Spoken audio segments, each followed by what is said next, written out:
Hello everyone! We're here in Conrad, Manila. Dito muna kami mag-stay bago ang aming flight papuntang Legazpi. So dito kami nakahanap ng kakainan sa UCC. And then taking pictures, nagandahan lang ako dun sa pinaka-background nila dun sa kanilang foyer. And then, ayan, so konting snacks muna. Nagutom kami after checking out at Diamond Hotel. So, pasyal-pasyal muna kami after.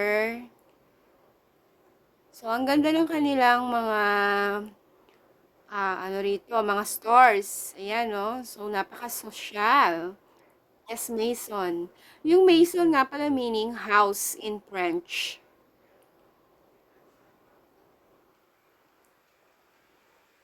Ang ganda ng mga stores.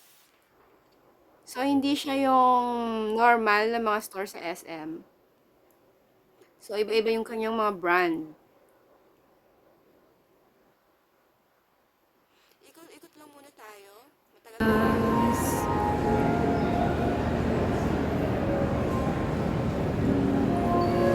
okay lang. Ikot-ikot lang. Ang ganda ng S Mason. Fairness. So, yan si Daddy. Going kami dun sa second floor. Meron dun. So, ayan. So, hindi pa rin siya normal na mga kainan. So, ito mga kakaiba talaga siya. Medyo saucy yung dating. So, ang ganda, di ba?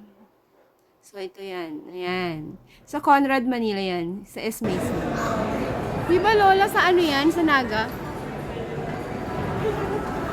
Di ba sa Naga yung Lola?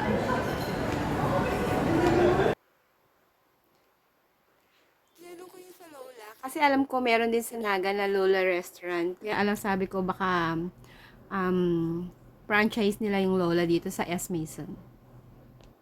So, ayan. Nasa labas na kami. Hahanap lang kami ng Grab taxi.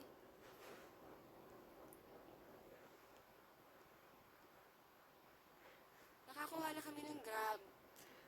So, punta na kami sa Naiya. Para sa aming departure to Legazpi. So, yun yung pinaka popular na MOA Globe. So, ayan yung SMX. Diyan ginaganap yung mga malalaking concerts, basketballs, tours ng mga international artists. Bye! See you later! Going na kami.